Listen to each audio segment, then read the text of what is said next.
केंद्रीय गृह मंत्री अमित शाह प्रेस कॉन्फ्रेंस कर रहे हैं। निर्भर करता है, परंतु जान हानि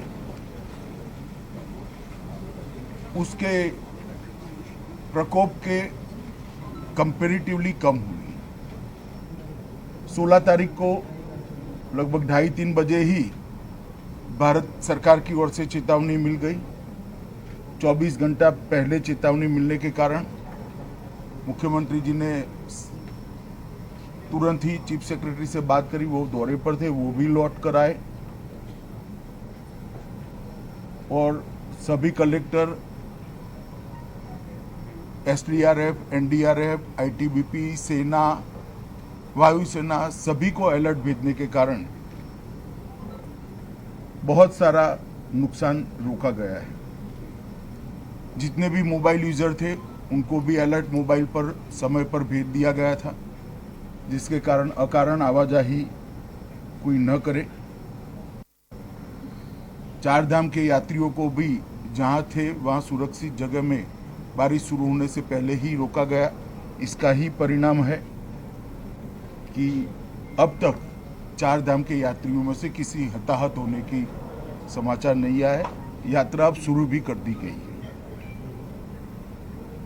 NDRF, army, ITBP, SDRF, state response टीमें, फायर ब्रिगेड, ये सब बारिश आने से पहले ही अलर्ट होने के कारण मौके पर थे।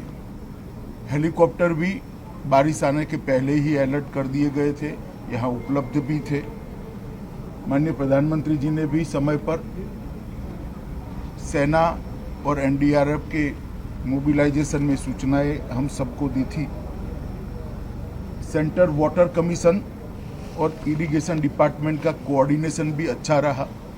इसके कारण जो जल स्तर बढ़ा उसको मैनेज करने में बहुत फायदा हुआ, अन्यथा वहीं पर भी जानहानि होने की संभावना थी। फिर भी अब तक 64 दुर्भाग्यपूर्ण मृत्यु सरकार के पास अधिकृत रूप से रजिस्टर हुई है और 11 से ज़्यादा लोग लापता।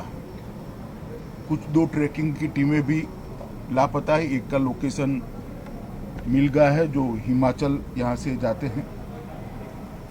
ज़्यादातर सड़कें 3 सड़कें छोड़कर क्लियर हो गई है और अब राहत जहाँ पर भी ज़रूरत है वहाँ पहुँचना शुरू हो गया है।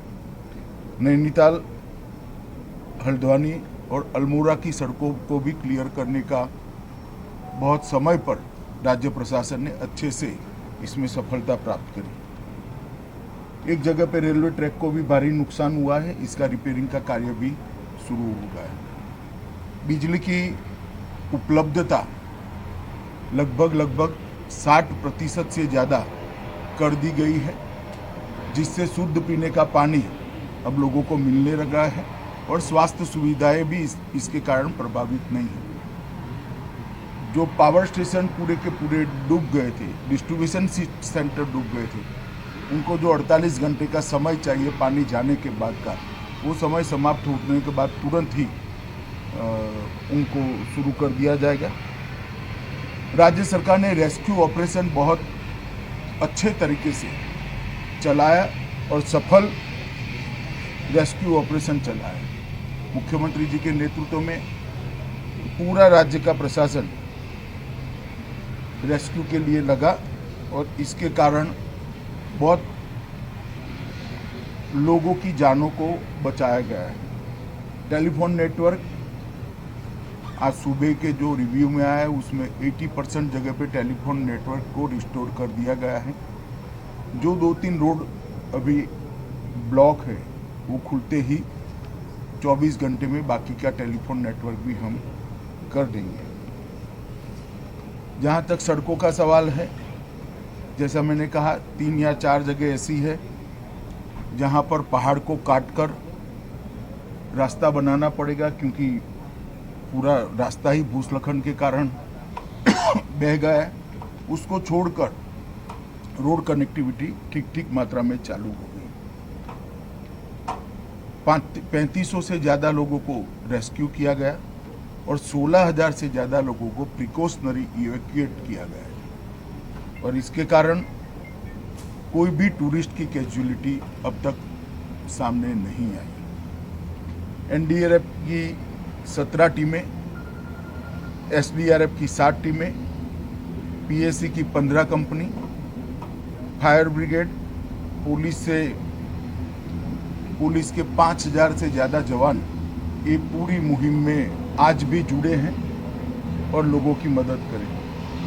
रिलीफ, स्वास्थ्य सुविधाएं और रिलीफ कैंप में खाने पीने की बहुत अच्छी व्यवस्था राज्य सरकार के द्वारा की गई है और मुझे भरोसा है कि नॉर्मल स्थिति बहुत कम समय के अंदर होगी। पहले दिन से ही संकट की इस घड़ी में प्रधानमंत्री नरेंद्र मोदी जी ने मुख्यमंत्री जी के साथ कई बार बात करी है और भारत सरकार की पूरी ताकत जो देवभूमि की इस आफत में मदद में आ सकती है वो लगाई है।